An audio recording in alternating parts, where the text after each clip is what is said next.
before you pull out. Are car drivers actually trying to kill motorbike riders and cyclists? Are they selfish narcissists who believe might is right?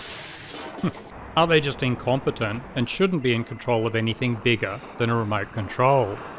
No doubt all of these are true in some situations, but research is showing why competent drivers sometimes actually don't see us motorbike riders. It's known as SMIDSY in the United Kingdom and Australia. Sorry mate, I didn't see you. We're in Australia. Sorry mate, didn't see ya. It's called saccadic masking. When our eyes move rapidly, our brain is only taking snapshots of the scenery, but our brain makes it appear as a smooth transition. Unfortunately, a driver scanning their environment quickly can actually not see a cyclist or motorbike rider in some situations. The next issue, research at the Texas Tech University has shown we tend to view distant objects as being further away than they really are. So drivers may see a motorcyclist but think they have time to pull out. And of course, often they don't. They have trouble gauging the distance and speed involved with motorbikes. So what can riders do about all of this? Do you crash too much to ever be a winner? You can always be a wiener instead with our hot dog maker. It's great for colourblind riders who can't see red cars at all.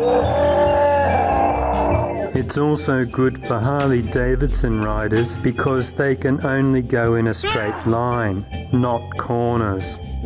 If we can be frank with you, everyone will want to look at your wiener and fondle your buns with our hot dog maker. Ride as though you are invisible to drivers. Constantly scan for exit strategies if a car pulls out in front of you. Always have your front and rear brake covered, ready to slam the brakes. If you can keep a safe grip on the handlebars, cover your horn button as well. If possible, take a quick look at every driver. Are they holding a phone in one hand? Are they talking to a passenger? Are they trying to eat a burrito with one hand and drinking a beer with the other hand?